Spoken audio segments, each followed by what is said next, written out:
और प्रत्येक जीवन में कोई न कोई कारण जुड़ा है, चाहे वो कोई भी जीवन हो। याज्ञवल्क्य जी बड़े भाव के साथ भरद्वाज मुनि को कथा का रसास्वादन कराते हुए कहते हैं कि हे महात्मा जी,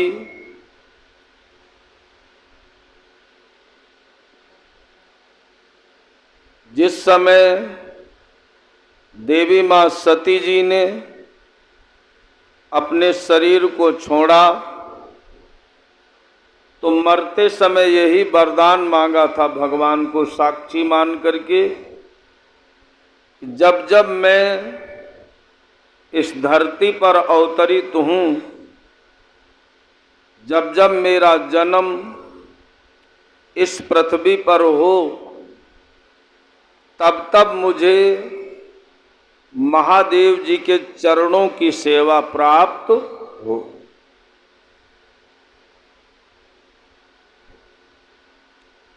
यहाँ तक मैंने आपको कल रात्रि वेला में कथा का रसास्वादन कराया था। भरद्वाज मुनि बड़े भाव से इस प्रसंग को सुनने के इच्छुक हैं और उन्होंने कहा, प्रभु आगे क्या हुआ? माता देवी पार्वती राजा हिमांचल की बिटिया कैसे बनी? इसलिए महाराज जी हमें आगे की कथा सुनाने का प्रयास करें। याज्ञवल्क्य जी कहने लगे कि जो राजा हिमांचल हैं उनका विवाह महारानी मैना से हुआ था।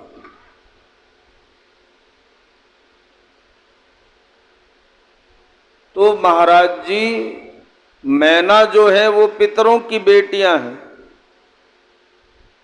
पितर देवता होते हैं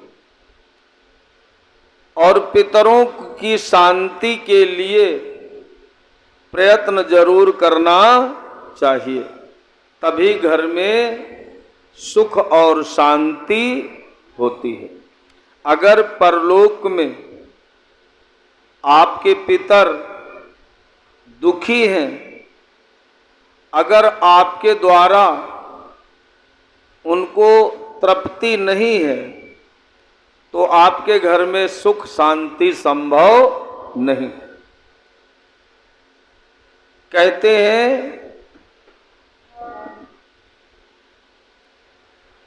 श्री याज्ञवल्क्य जी महाराज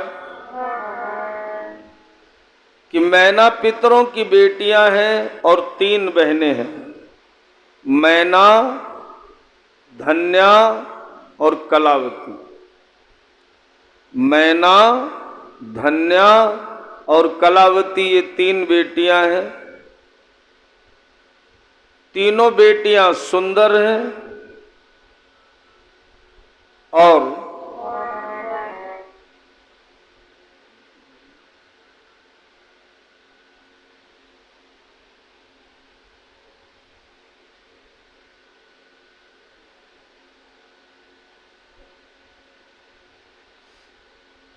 एक बार तीनों बेटियां भगवान विष्णु जी के यहाँ पहुंची। भगवान विष्णु जी का दरबार लगा हुआ था। तीनों बेटियां वहां पहुंची। भगवान विष्णु जी ने स्वागत किया तीनों बेटियों को, क्योंकि देवताओं की बेटियां हैं, देव कन्या हैं, इसलिए तीनों बेटियों का स्वागत किया गया। सुंदर आसन दिया गया विष्णु जी के दरबार में, भगवान के दरबार में सुंदर आसन दिया गया। जितने बड़ी बड़ी जगह आप जाएंगे, जितनी ऊंची ऊंची जगहों पर आप पहुंचेंगे, उतना ही सुंदर आपको व्यवहार मिलेगा। व्यवहार खराब कहाँ होता है? छोटी जगहों पर। वहां ज्यादा मान सम्मान के चक्कर में लोग रहते हैं। और जितनी बड़ी जगह पर आप जाओगे, देखो भगवान विष्णु जी के यहाँ की बात मैं कह रहा हूं। तीनों बेटियों को बैठाला गया, तीनों बेटियां बैठी। मैंने नाम भी बताया तीनों बेटियों का, मैना, धन्या और कलावती। ये तीन बेटियां पितरों की हैं। तीनों बेटियां बैठी हुई थीं। भगवान विष्णु जी का भारी दरबार, परमपिता परमात्मा का दरबार, वहां से कोई आता भी है और कोई जाता भी है। पता नहीं कौन कब चला है। इसलिए बड़े लोगों की समाज में कभी निश्चिंत नहीं बैठना चाहिए, मतलब सचेत रहना चाहिए सदैव। ये तीनों बेटियां निश्चिंत होकर के आसन पे बैठ गईं। तब तक सप्तऋषि आ गए। संत जब आए तो स्वयं भगवान विष्णु जी ने अपना आसन छोड़ा, छोड़ना चाहिए। और जितने दरबार में लोग बैठे थे, सबने अपने अपने आसन को छोड़ दिया, लेकिन ये तीनों बेटियां बैठी रह गईं। इन्होंने ना आसन छोड़ा, ना महात्माओं को प्रणाम किया। तो महात्माओं की नजर इन तीनों बेटियों पर पहुंच गई। तीनों बेटियों को देख करके सप्तऋषि कहने लगे, लड़कियों, तुम देव कन्या कहलाती हो, लेकिन तुम्हारे अंदर देवताओं जैसे कोई गुण या लक्षण नहीं है।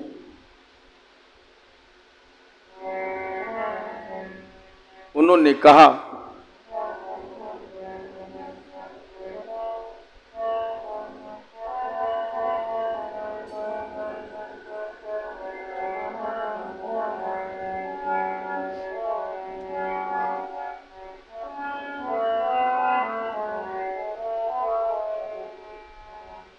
और देवों की कन्या हो करके, देवताओं की बेटी हो करके, देवों की कन्या हो करके और अपमान हमारा करती हो, अपमान हमारा।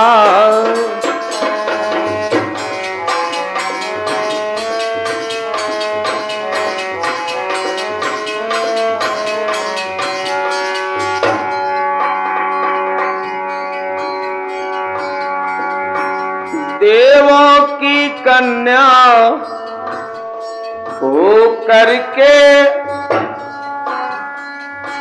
अपमान हमारा करती हो,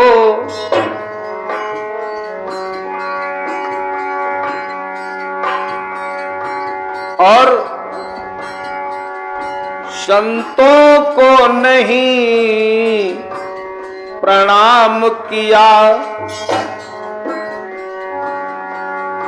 संतों को नहीं प्रणाम किया, और आसन पर डट कर बैठी हो, आसन पर डट कर।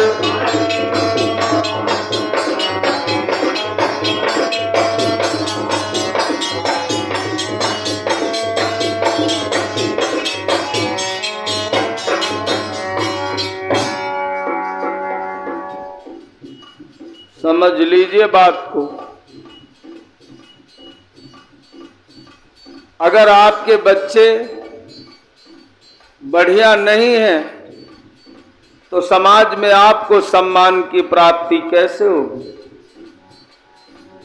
देवताओं की बेटी होकर के संस्कारों का प्रदर्शन ना करना, ये उनके लिए गलत हो गया। संत कहने लगे, सुनो लड़कियों, मैं तुमको श्राप देता हूं। संतों ने कहा, मैं श्राप दे रहा हूं तुमको। क्या सिर्फ खड़ी नहीं हुई थी, ऐसे हाथ जोड़ करके प्रणाम नहीं किया और आसन नहीं छोड़ा। महात्मा आवे, आपसे कोई बड़ा बुजुर्ग आवे तो भले आप कुंटल भर सोना पहने हो, लेकिन सम्मान दो सामने वाले। देना चाहिए कि नहीं? लेकिन ये कम हो गया है, मानो मेरी बात। ये छोटी छोटी चीजें आदमी के जीवन में बड़े बड़े खतरे लेकर के आती हैं। ये छोटी छोटी चीजें हैं, देखिए ना, छोटी चीज है ये। और महात्मा कहने लगे, सुनो लड़कियों,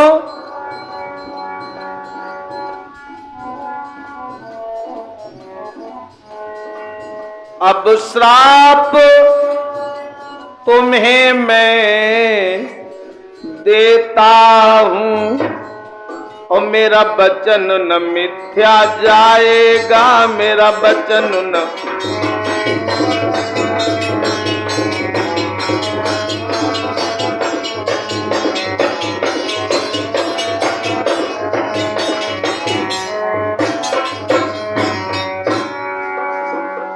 और तुम तीनों बेटियों का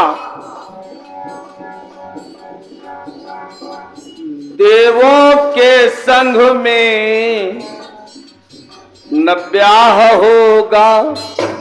अब तुम्हारा तीनों बेटियों का विवाह किसी देवता से नहीं होगा। देवों के संग में ना ब्याह होगा और यह श्राप सत्य कहलाएगा। ये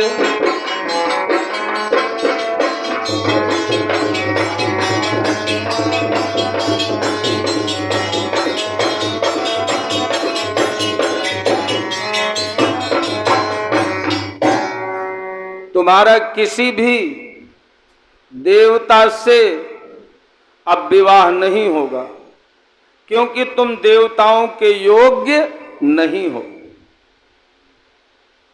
देवता ऐसा थोड़ी करते, देवताओं का ये काम थोड़ी है। कोई देवता ऐसे ही बन जाएगा क्या? सम्मान करना जानता हो, सम्मान देना जानता हो, पूजा करना जानता हो, पूजा कराना जानता हो, संस्कार अच्छे हों और अच्छे संस्कारों में पलता हो, उसे देवता कहा जाएगा। राम राम करना नहीं आता, धर्म से जुड़ना नहीं आता, धर्म का सम्मान करना नहीं आता, ऐसे कोई कैसे देवता कह देगा तुमको? इसलिए जाओ लड़कियों, तुम्हारा विवाह किसी देवता से नहीं होगा। मैना हाथ जोड़ करके पहुंची, महात्मा जी के चरणों में तीनों बेटियां गिर पड़ी। गलती हो गई, भूल हो गई, माफ कर दीजिए। संत कहने लगे, सुनो बच्चियों, माफ नहीं कर सकते हम। क्यों? कि और बचन चाहे पड़ी जाए फीका,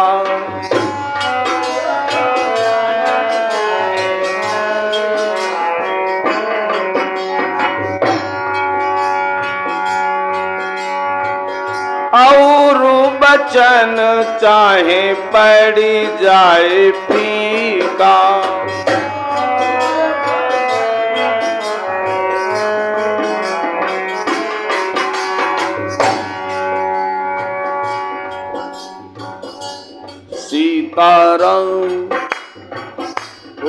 राजा राम सीताराम,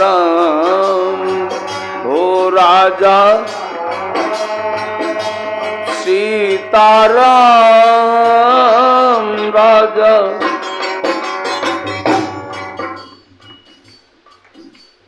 तीनों बेटियों को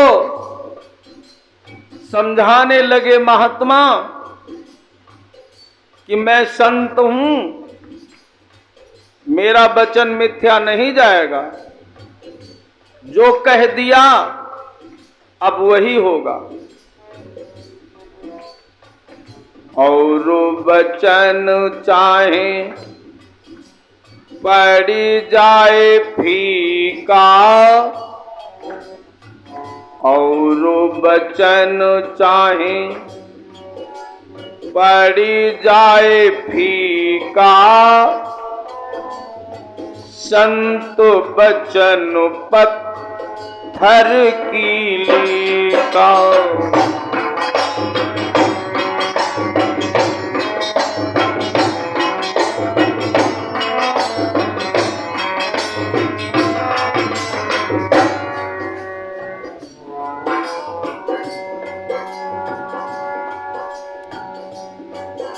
मैं कहता हूं मेरा वचन ध्यान मिथ्या नहीं जाएगा।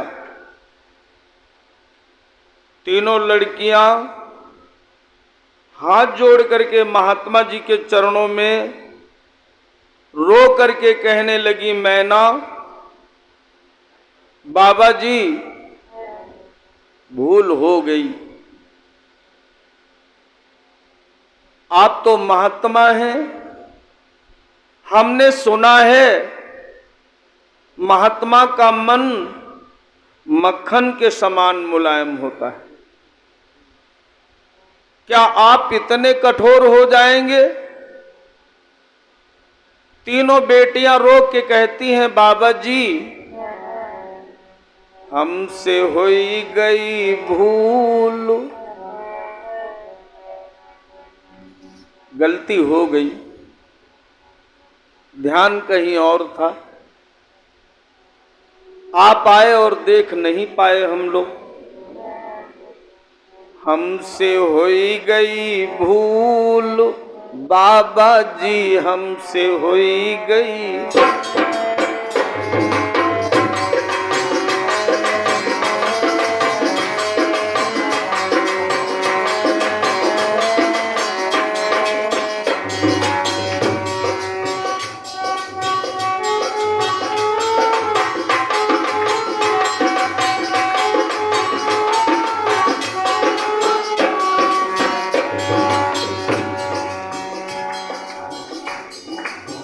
बाबा जी और बाबा जी, बाबा जी और बाबा जी हमसे हुई गई,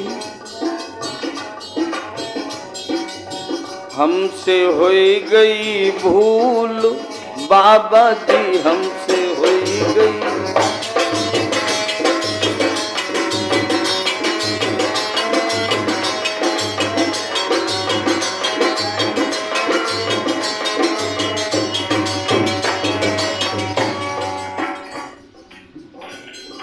माफ कर दीजिए,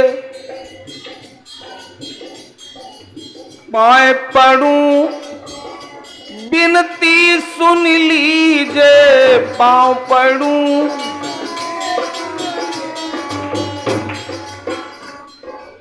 पांव पड़ूं बिनती सुन लीजे, भूल माफ मेरी बाबा जी कीजे।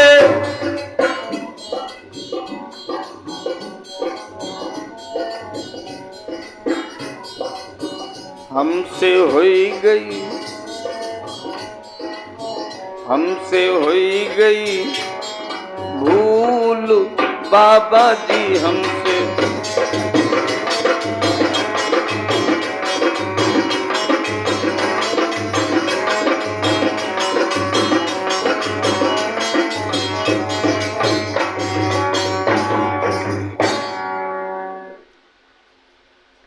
जोड़े, आखिरकार महात्मा हैं। कोई जड़ और जमीन की लड़ाई है नहीं, लड़ाई शब्द की है।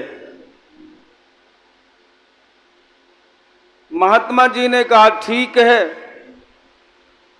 विवाह तुम्हारा अब देवताओं से नहीं होगा, लेकिन विवाह मैना ने पूछा।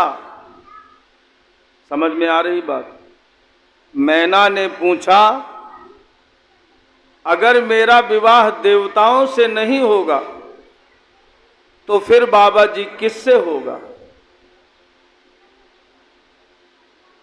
ध्यान से सुनिए,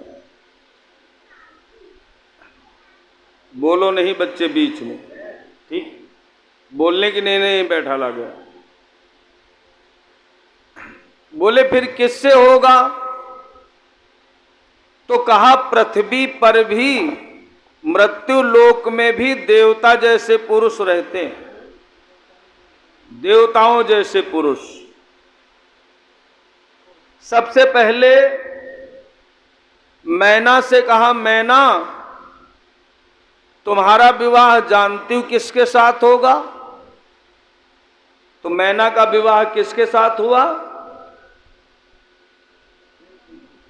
हिमांचल के साथ। ये किसके कहने पर हुआ वो बात हम आपको बता रहे हैं। सप्तऋषि कहने लगे, मैना सुनो तुम्हारा विवाह किसके साथ होगा? मैना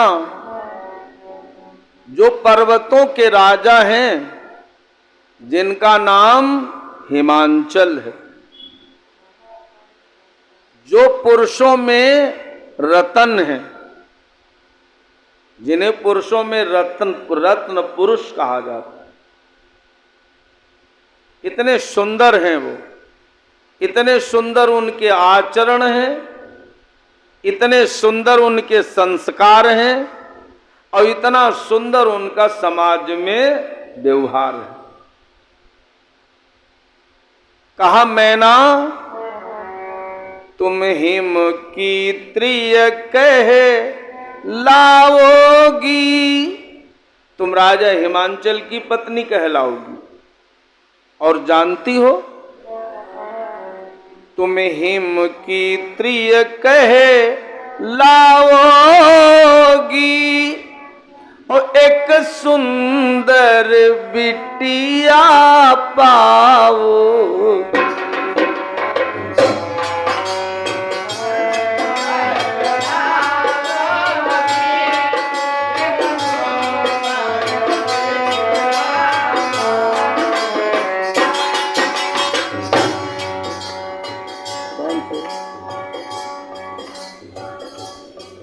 तुम हिम की त्रिय कहे लाओगी, एक सुंदर बिटिया पाओ।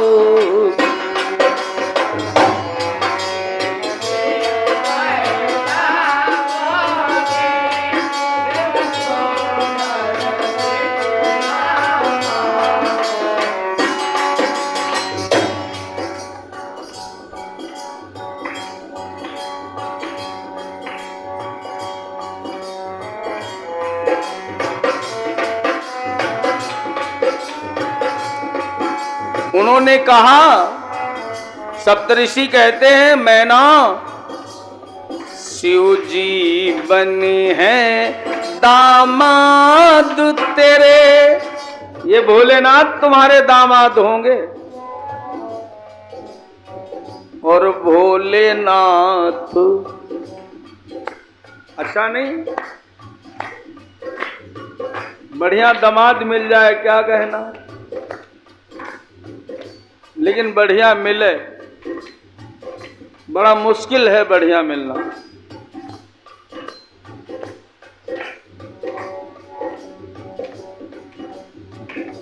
भोलेनाथ बने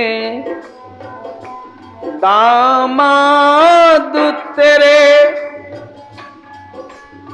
और जीवन आनंद मनाओगी।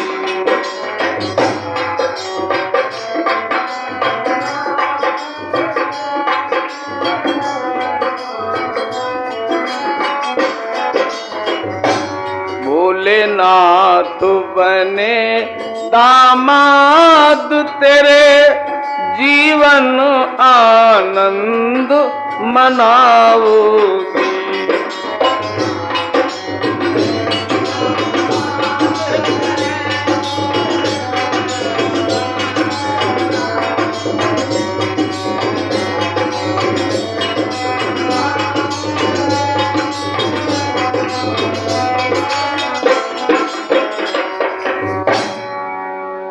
मैना खुश हो गई। अबे लेकिन थोड़ा खुशी में कमी है। कहा महाराज एक बिटिया होगी? बोले हाँ। कहा मैं कुछ और आपसे मांगना चाहती हूं। बाबा जी प्रसन्न थे, बोले बोलो और क्या चाहिए? बोले अगर एक बिटिया है तो मैना ने कहा कम से कम 100 बेटे होने चाहिए। तो पार्वती के कितने भाई? 100 भाई। अकेली पार्वती मैना के 100 पुत्र। मैना से कहा तुम हटो। आ गई धन्या, दूसरी बहन। धन्या से कहा सुनो धन्या, तुम्हारा विवाह त्रेता में होगा। किसके साथ? महाराज जनक जी के साथ। तुम्हें सीता जैसी पुत्री मिलेगी और तुम्हें राम जैसा दामाद मिलेगा। कहा ठीक। तीसरी बहन आई कलावती, बोली तुम्हारा विवाह द्वापर में होगा। किसके साथ? महाराज वृषभान के साथ, और तुमको राधा जैसी बेटी मिलेगी। 3 बिटियां हैं और तीनों बेटियों ने अपने अपने कुल का नाम रोशन कर दिया। तुम कहती हो लड़का रोशन करी। ये है गलत विचार की नहीं?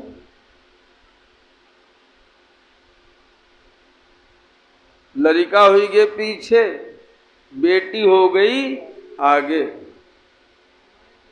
जहां संस्कार, जहां सत्संग नहीं होगा वहां अधूरा ज्ञान होगा, और अधूरे ज्ञान से कभी पूर्ण आनंद की प्राप्ति नहीं होती।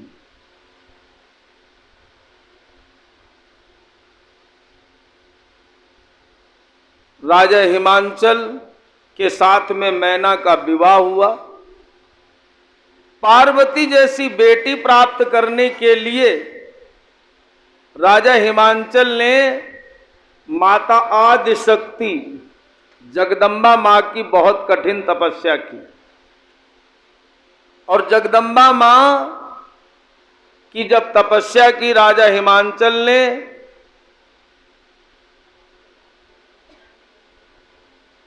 और उनकी पत्नी मैना ने अच्छी तपस्या, अच्छा नियम संयम देख करके माता जगदम्बा माता मैना के सामने प्रकट हुई। बोलिए जगदम्बा मैया की जय। प्रकट हुई ये मां, और मां मैना से पूछा कि मैना आपने हमारा ध्यान क्यों किया? तो मां मैना कहने लगी मैया मैं इस योग्य हूं कि नहीं हूं ये मैं नहीं जानती, लेकिन मेरी एक अभिलाषा है। क्या? दोनों हाथ जोड़ करके मैना कहती हैं, क्या कहती हैं? जब आपके घर बेटी आ जाए तो समझ लो दुर्गा अम्मा आ गई। लेकिन कभी आपने अपनी बिटिया को दुर्गा समझा ही नहीं होगा। समझा? आप लोगों से पूछते हैं, कभी आपने अपने बेटे को भगवान समझा ही नहीं होगा।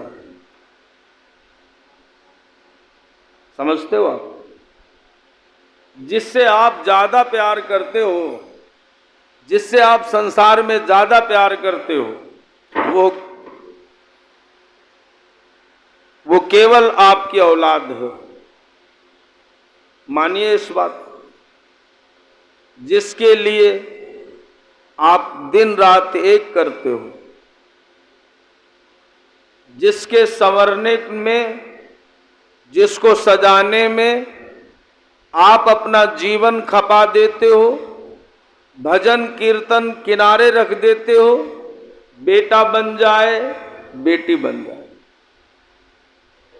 जिसके प्रति आपके हृदय में ज्यादा चाहत है, वही आपका सब कुछ है। माता मैं ना हाथ जोड़ के कहती, मैया तुम ना मेरे घर आओ। आप लोग डायरेक्ट इनको बुलाते हो, भगवान हमारे घर आ जाओ, बुलाते हो कि नहीं? सबकी इच्छा है भगवान आ जाए हमारे घर। कौन कौन चाहता? सब लोग चाहते। क्या करोगे बुला करके? कौन काम लोगे भगवान से? है? पूजा कर नहीं पाओगे, झूठ कहो बेकार।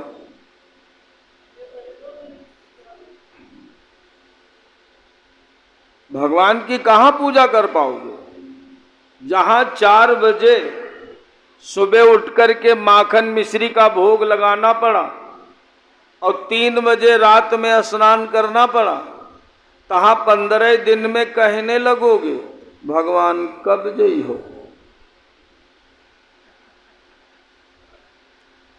ये पूजा पाठ बड़ी विकराल स्थिति है। ये मन की पूजा नहीं चलेगी। जब मन आया तब अगरबत्ती घुमा ली।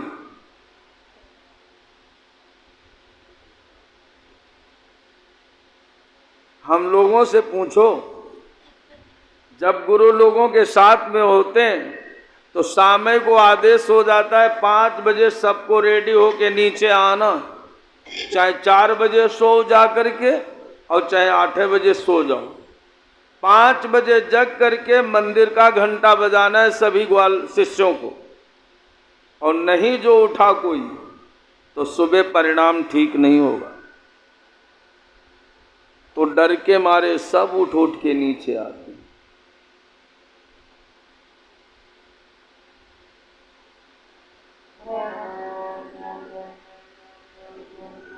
इसलिए माता ने कहा आप मत आइए। तो मां पूछने लगी फिर कौन आएगा? कहा आइएगा आप ही, लेकिन कैसे आना है ये मैं बताऊंगी आपको। तो माता कहने लगी बताओ अम्मा कैसे आना? तो कहा मैया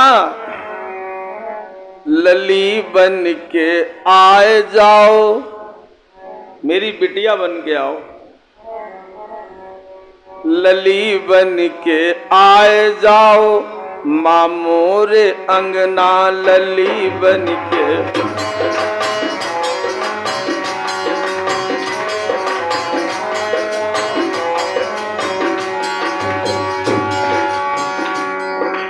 मामोरे अंगना, मामोरे अंगना,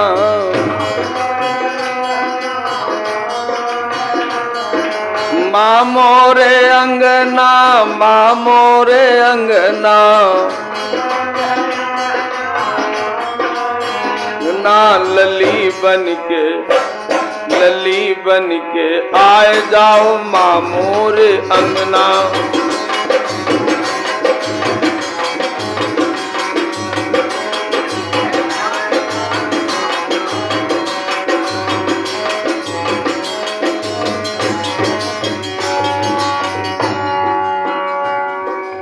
घर आंगन मेरा पावन कर दो,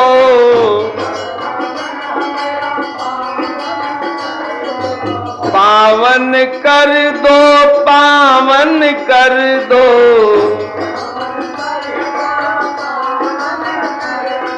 घर आंगन मेरा पावन कर दो।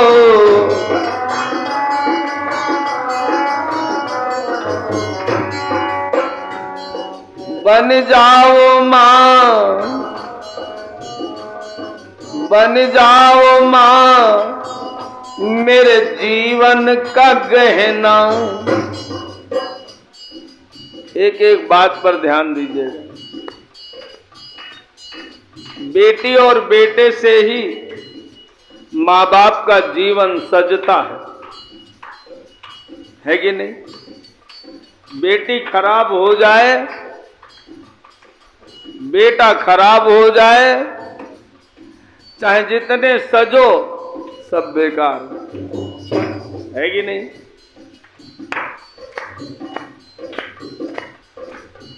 ये बयार बहुत ज्यादा चल पड़ी है अब, खराब होने वाली। आप कहते हो धर्म हो रहा है, मैं ये कह रहा हूं धर्म की गया तो नहीं हो रही है।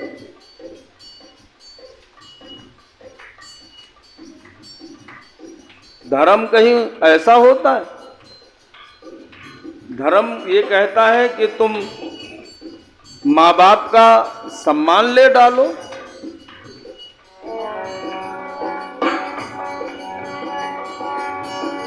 अरे बन जाओ माँ मेरे जीवन का गहना, बन जाओ माँ मेरे जीवन का गहना। लली बन के आए जाओ माँ मेरे अंगना।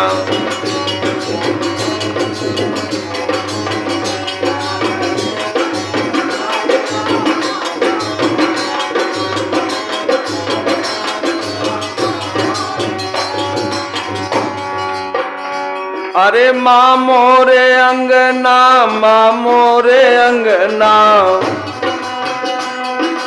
माँ मोरे अंगना। लली बन के आए जाओ माँ मोरे।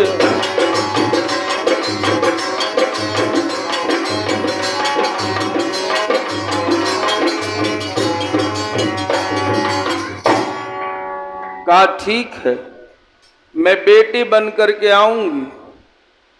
और माँ ने वादा किया तो वादा निभाया भी, बिटिया बन करके आई। 2 मिनट भगवान का नाम लो। सबके घर में बेटी हो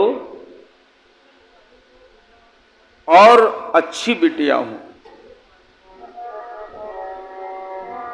और श्रीमन नारायण नारायण हरि हरि।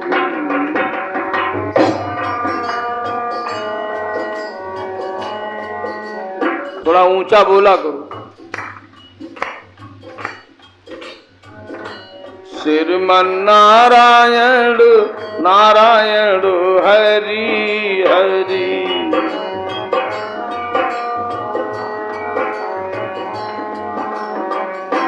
भजमन नारायण नारायण हरि हरि।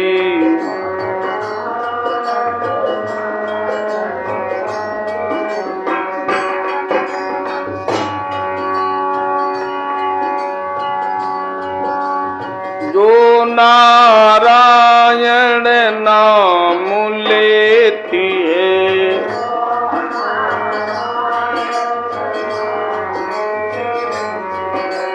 जो नारायण नाम लेती है,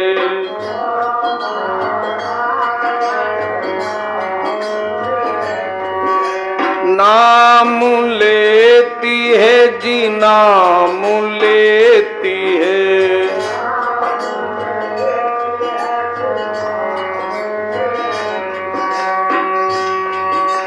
पाप कटे सब घरी घरी,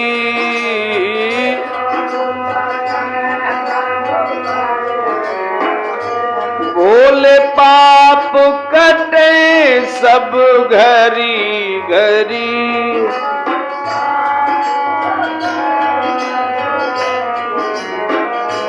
भजमन नारायण श्रीमन नारायण नारायण हरि हरि राधे।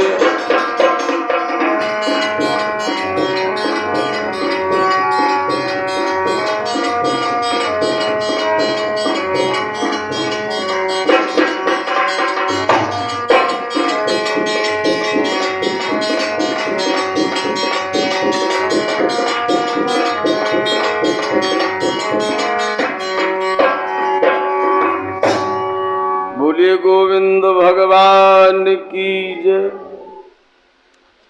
इस तरह से मैना का जब जन्म हुआ राजा हिमांचल के यहाँ, तो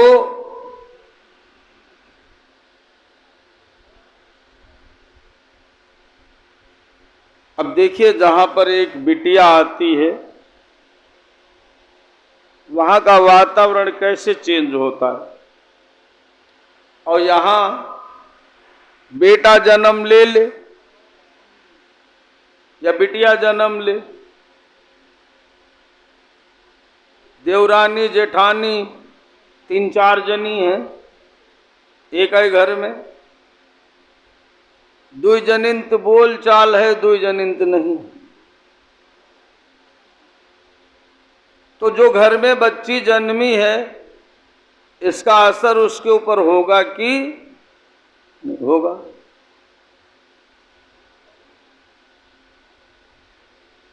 तुम्हारे वातावरण को देख करके वो बड़ी होगी। और यहां लिखा ये है कि जब माता पार्वती का जन्म हुआ राजा हिमांचल के यहां, तो जन्म लेते ही क्या हुआ,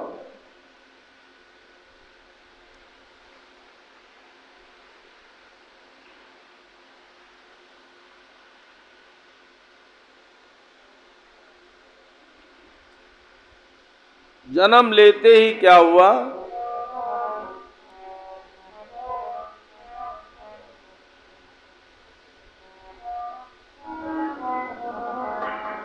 कि साहज बयरु सब जीवन त्यागा। बच्चे का जन्म हुआ तो आपस का जो थोड़ा बहुत मन मुटाव था वो सब खत्म कर दिया। आपस में सब बोलने चालने लगे, ताकि जो नया मेहमान घर में आया है उसके ऊपर इसका असर न हो। कौन चलेगा इसके हिसाब से?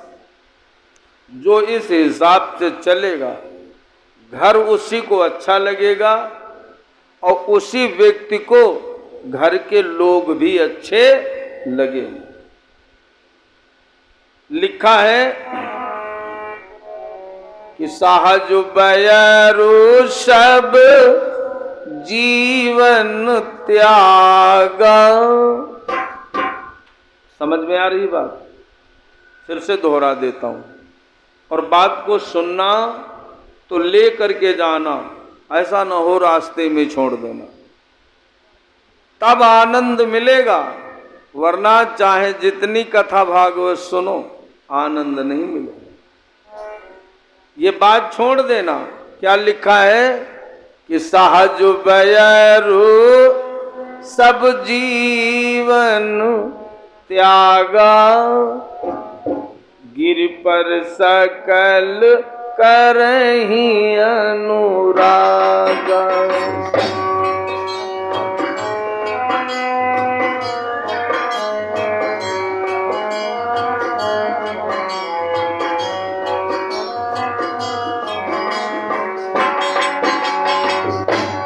सीता राम जी हो राजा राम जी, सीता बोलो हो राजा, सीता राम जी हो राजा राम जी।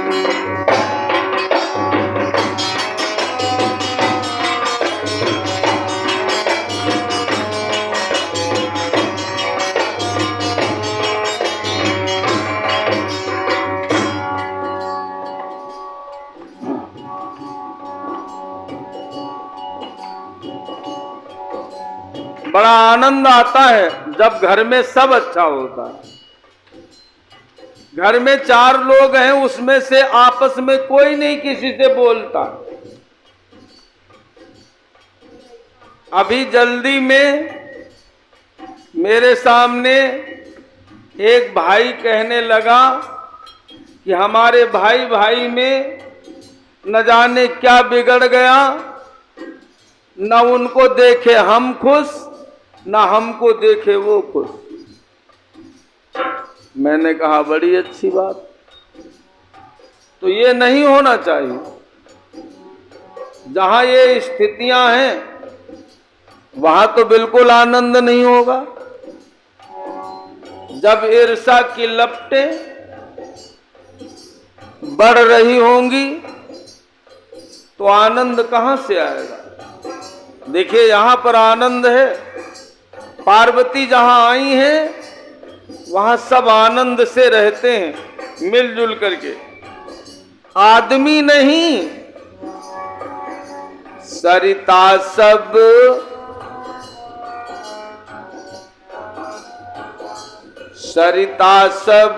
पुनीत जल बहाहीं। सभी नदियों में पवित्र जल बह रहा था। आज नदियों में देख लो, चले जाओ इधर बनी बंथरा, तो सही नदी में स्नान करने का मन नहीं करेगा। इतना गंदा जल है माता जी का। ये माता जी ने नहीं किया, ये इस संसार ने ही किया है।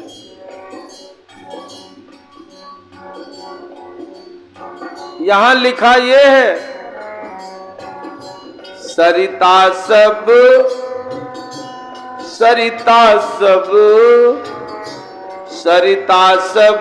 पुनीत जल बहाहीं।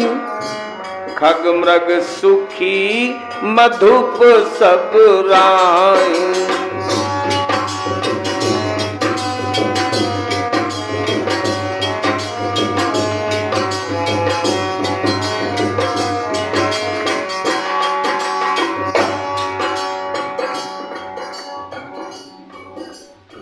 ओ सीताराम जी, ओ राजा राम जी, सीताराम जी, ओ राजा राम।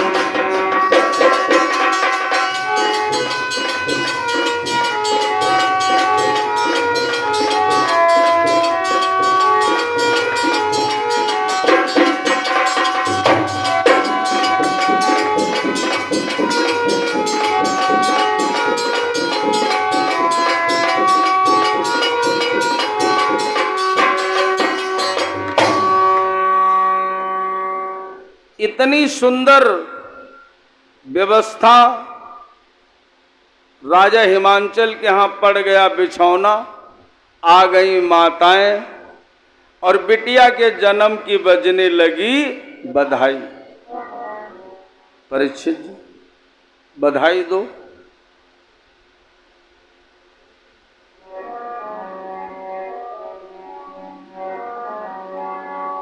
अब बधाई तो देनी ही पड़ेगी। आनंदा भई मोरी नगरी, आनंदा भई मोरी नगरी, आनंदा भई है।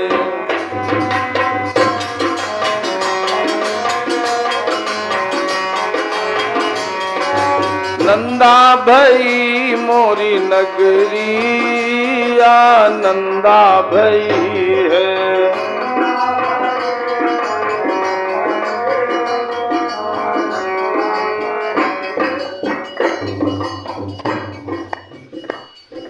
बिटिया के आनंद का उत्सव मनाया जा रहा। आनंदा आनंदा भई मोरी नगरी, आनंदा भई है।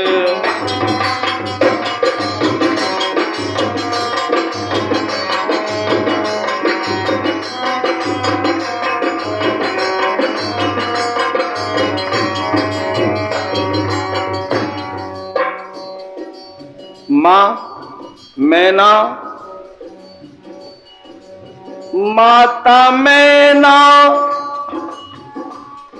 खुशियाँ मनावे, माता मैना, माता मैना खुशियाँ मनावे।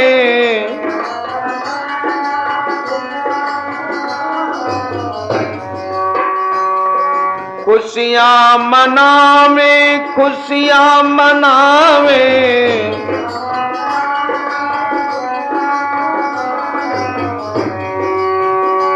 अरे झूम रही आज सारी नगरी।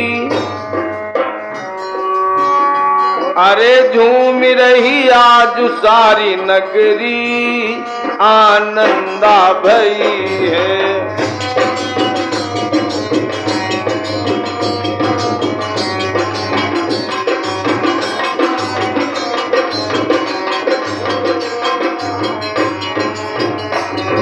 नंदा भई मोरी नगरी, आनंदा भई है।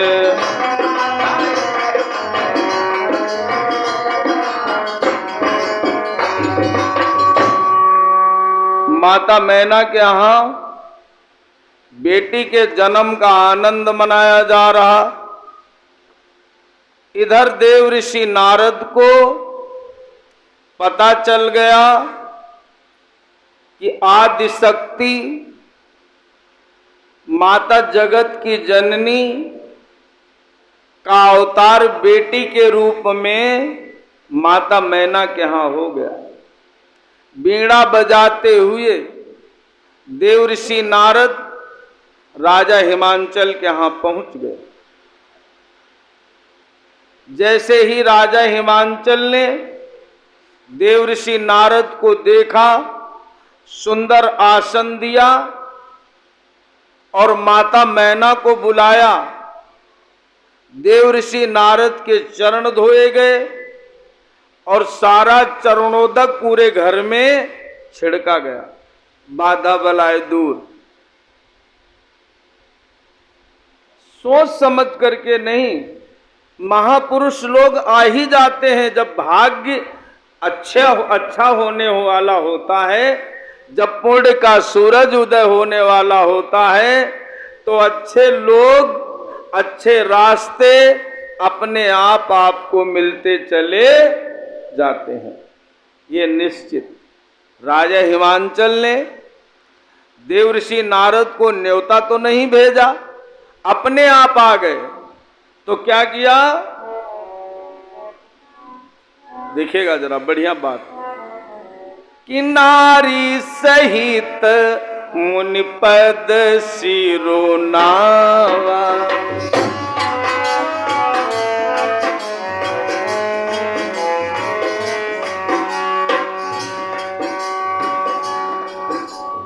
नारी सहित मुनि पद सिरु नावा, चरण सलिलु सब भवन सिचावा।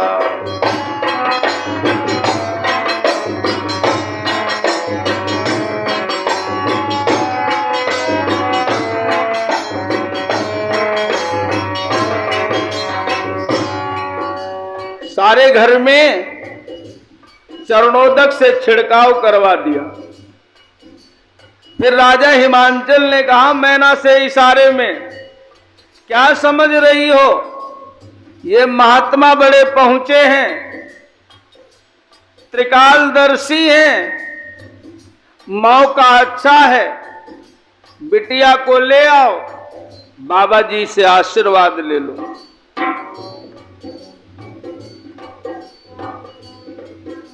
मैना बिटिया पार्वती को लेकर के आई और बाबा नारद के चरणों में बिटिया लेटा दी।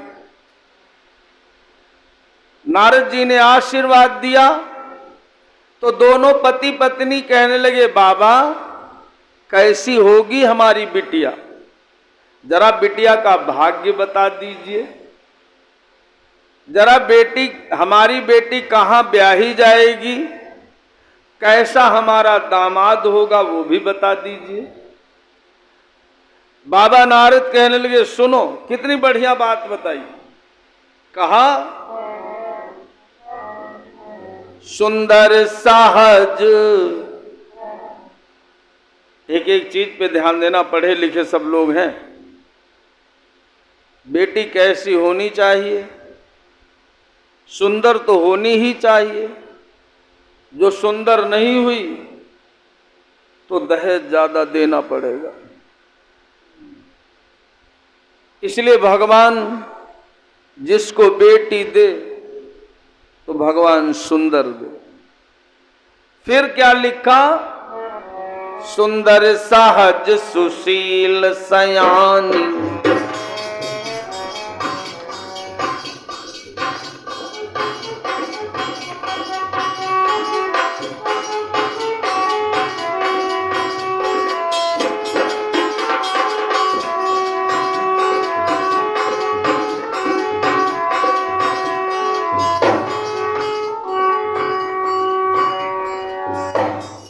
कितनी बातें बता गया।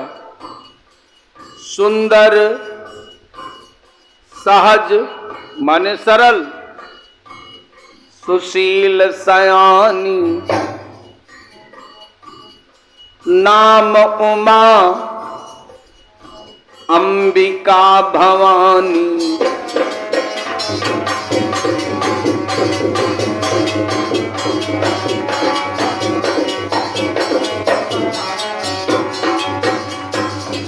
जिनका आप नवरात्र में व्रत रखते हो सब लोग, पूजा करते हो।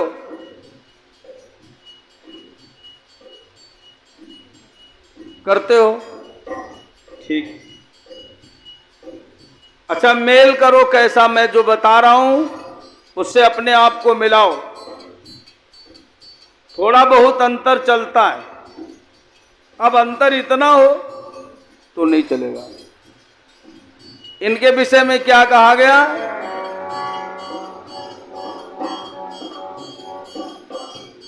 नारद जी कह रहे हैं, मैया सब लक्षण संपन्न कुमारी, हल्की ताली, ताली से मन नहीं भागता, धीरे धीरे बजाओ। सब लक्षण संपन्न कुमारी, हुई है संतत, हुई है संतत सदहि प्यारी, हुई है संतत।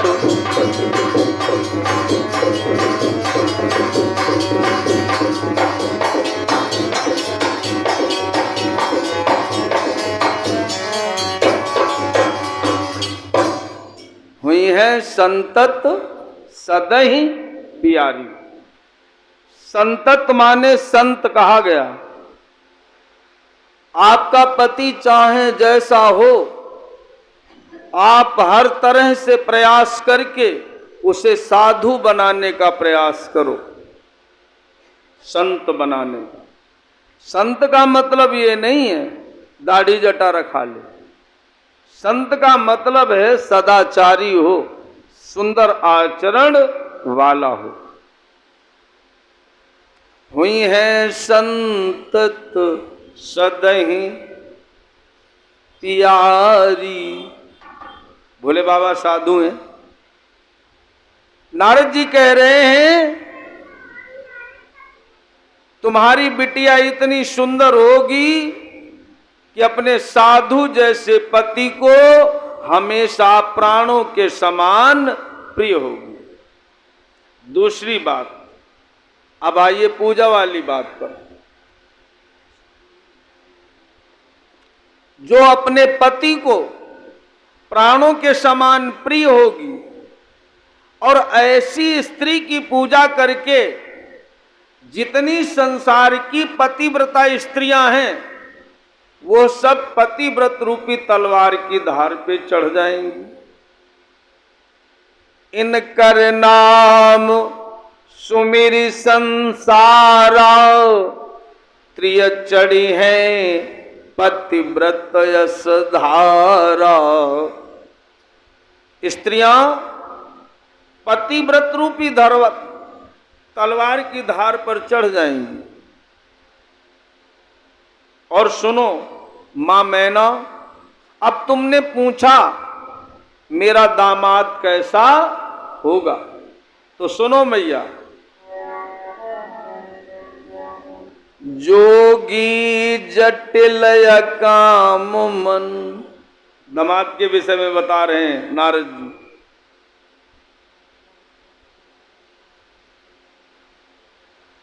जोगी जटिल काम मन, नंगन अमंगल बेश,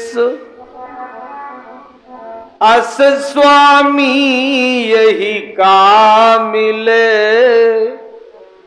परिहस्त जनु रे। तुम्हारी बिटिया का जो पति होगा वो जोगी होगा, जटाधारी होगा, निष्काम हृदय वाला होगा और अमंगल वेश वाला होगा। ऐसा पति मिलेगा तुम्हारी बिटिया को। मां मैना, तुम्हारा दामाद ऐसा होगा।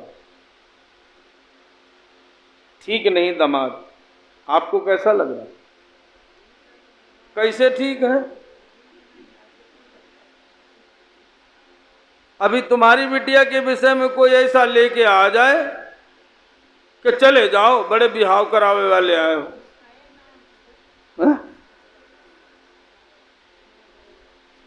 ये केवल कथा की बात तो आपको लगता सही। मैना की जगह आप होती तो आपका खून आधा सूख जाता। सच्चाई से कभी भागना नहीं चाहिए।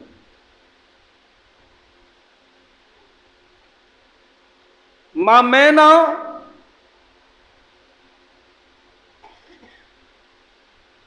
कहती है, कैसे बाबा?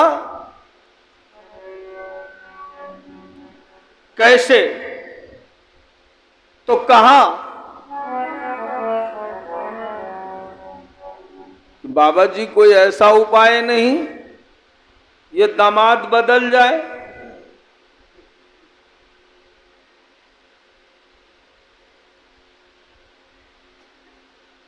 तो नारद जी कहने लगे, ऐसा तो कुछ हाथ में लिखा नहीं कि दामाद बदल जाए, लेकिन हां एक उपाय है, दामाद बदल सकता है।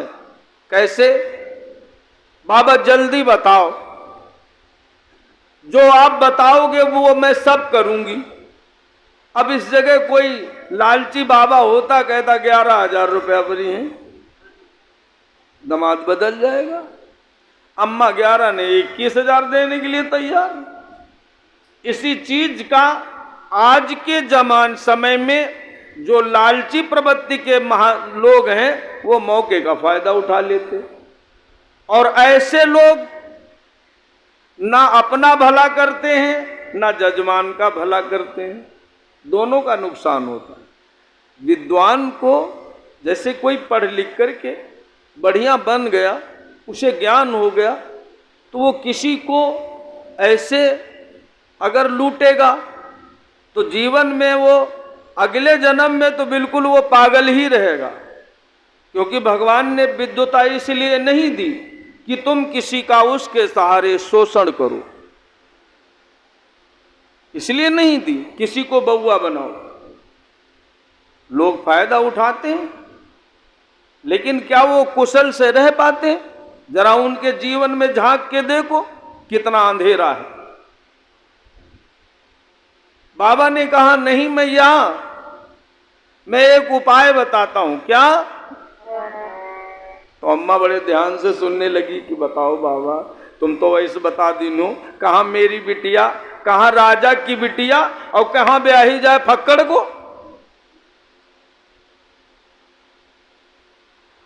तो मां मैना बड़े ध्यान से सुनने लगी। बाबा बताओ कौन सा उपाय है? तो नारद जी कहने लगे, जो तप करे कुमारी तुम्हारी,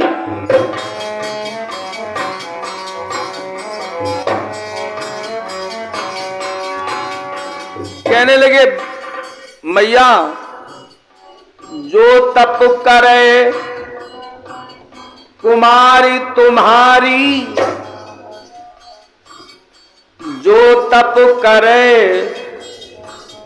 कुमारी तुम्हारी, भाव्यू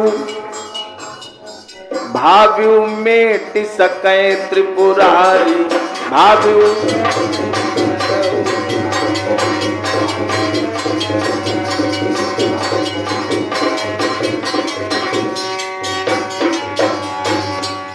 देख मां, मैं सही कहता हूं, भोले बाबा ही एक ऐसे देवता हैं जो मनवांछित फल देते हैं। इच्छित फल बिनु शिव अवराधे, इच्छित फल बिनु शिव अवराधे, लहो न कोटि जोग जप साधे, लहो न कोटि जोग जप साधे।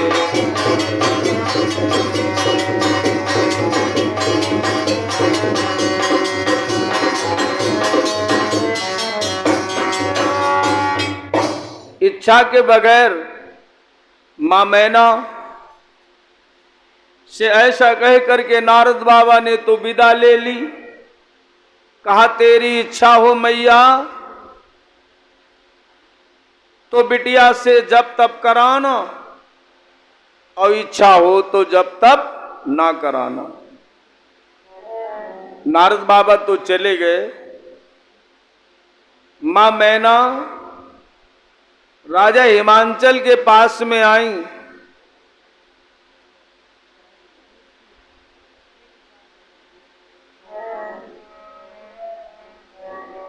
दूसरे से न पूछो पानी पिहाओ कि न पिहाओ, तुम पी लो जल्दी।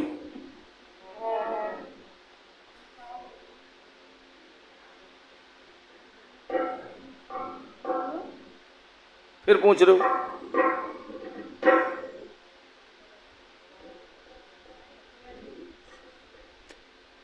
स्वयं पियो, कथा रुकी है ना तुम्हारे चक्कर में।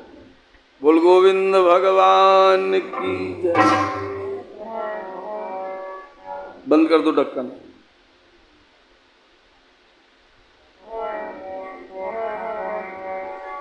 अब भजन करो, मन फिर टूट गया आप लोगों का। धागा टूट जाता है ना, फिर से जोड़ो उसको।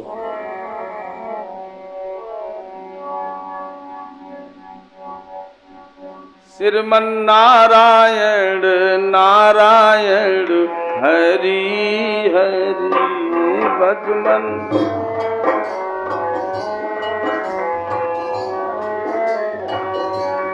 भजमन नारायण नारायण हरि हरि राधे।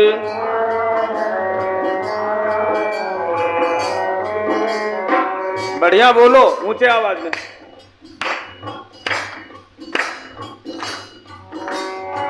ओ श्रीमन भजमन श्रीमन नारायण नारायण हरि हरि राधे।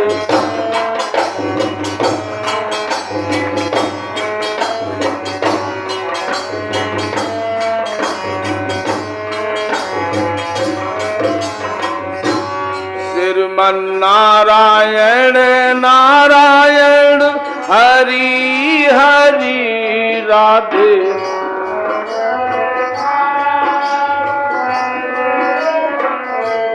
भजमन नारायण नारायण हरी हरी राधे।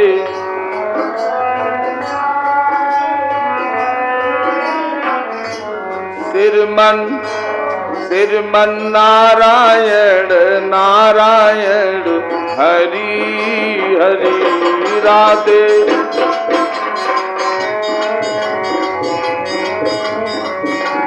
भजमन नारायण नारायण हरि हरि राधे।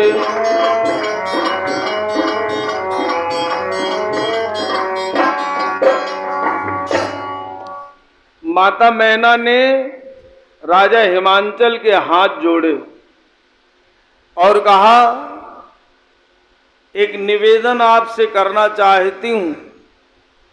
तो राजा हिमांचल कहने लगे, अरे मैं पति हूं, मानता हूं तुम मुझे भगवान का दर्जा देती हो, लेकिन ऐसा भी नहीं है कि मैंने तुम्हारी कभी कोई बात न मानी हो।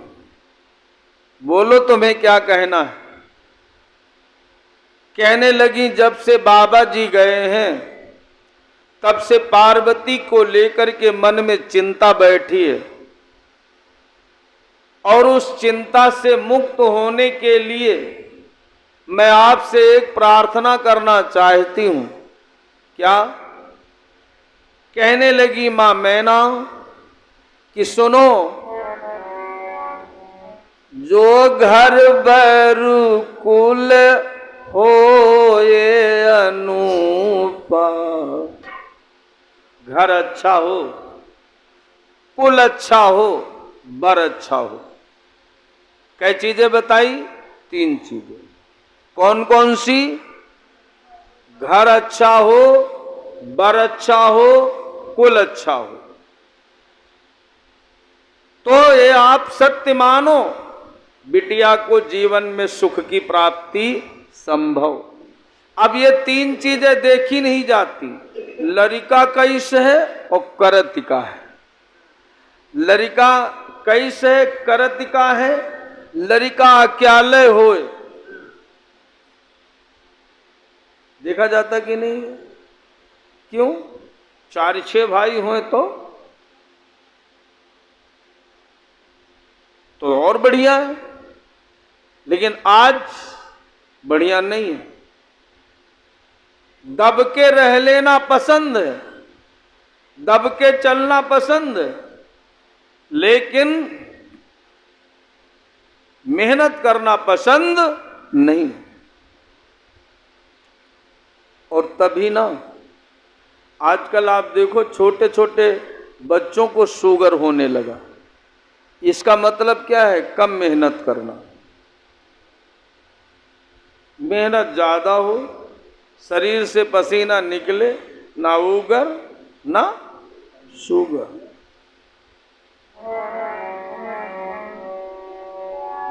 बोलिए गोविंद भगवान की जय।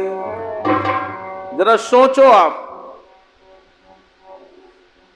कहने लगी, जो घर बैरु कुल, वो बात, जो घर बैरु कुल होए अनूपा,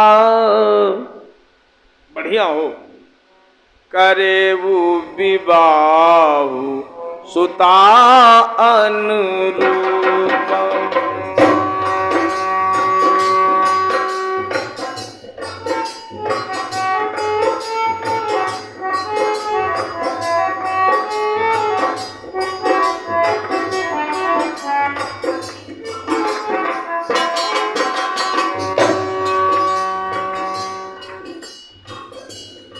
घर बढ़िया हो, कुल बढ़िया हो, बर बढ़िया हो तो विवाह करना, और नहीं तो एक उंगली उठा के कहा माने। न तो कन्या बर,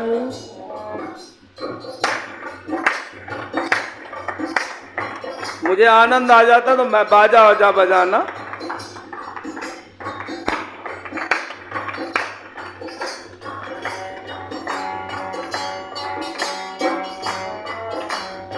न तु कन्या बर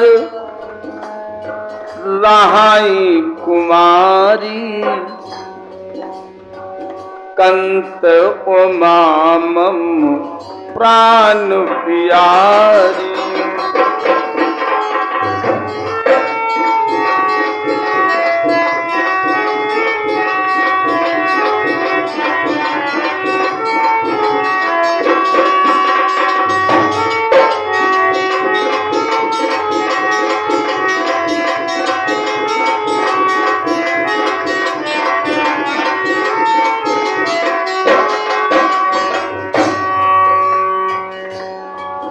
राजा हिमांचल कहने लगे, अगर तुम चाहती हो जीवन में बेटी सुखी रहे तो मैना जाओ अपनी बिटिया को अभी समझाओ।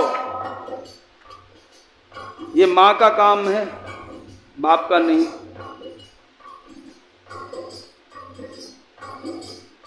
रोटी बनाई बिटिया, गैस पे फूली नहीं तो कहीं जरूर जाएगी, तुम्हारी अम्मा ने क्या सिखाया।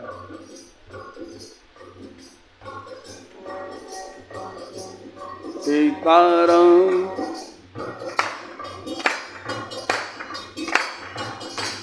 सीताराम सीता सीता सीताराम सीता।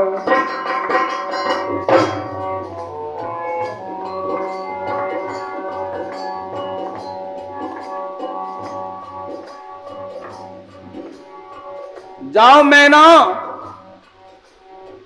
तो यस जाई सिखावन देहू,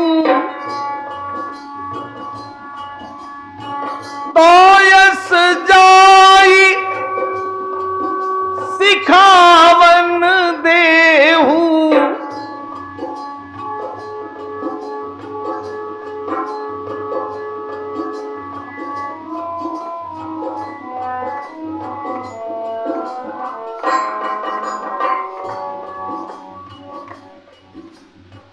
करई जाई तप मिलई महेश,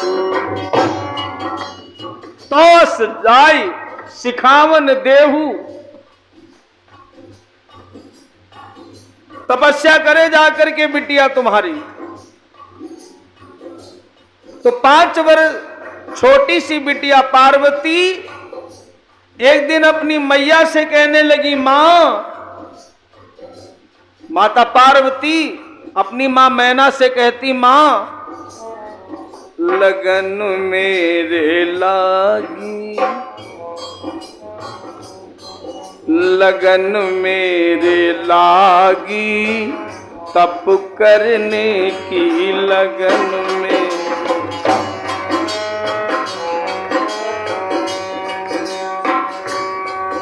मां तप करने की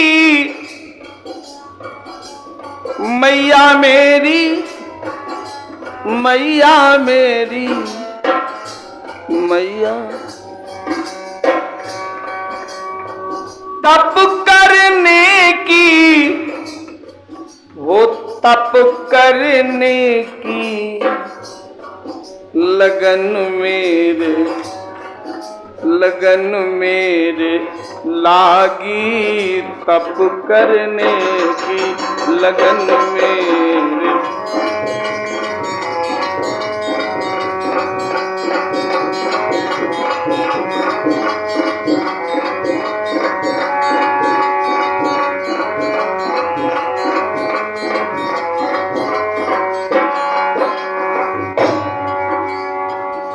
ओ मैया मुझे आज्ञा दे दो,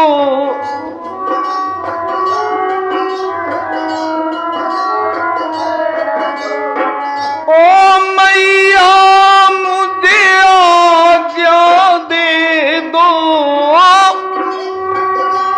मुझे आज्ञा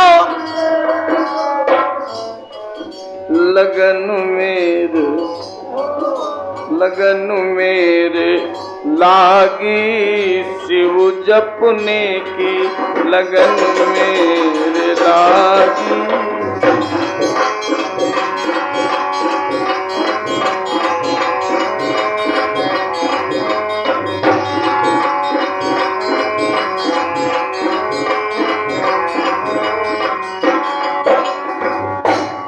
माता पार्वती जी तपस्या करने जाती हैं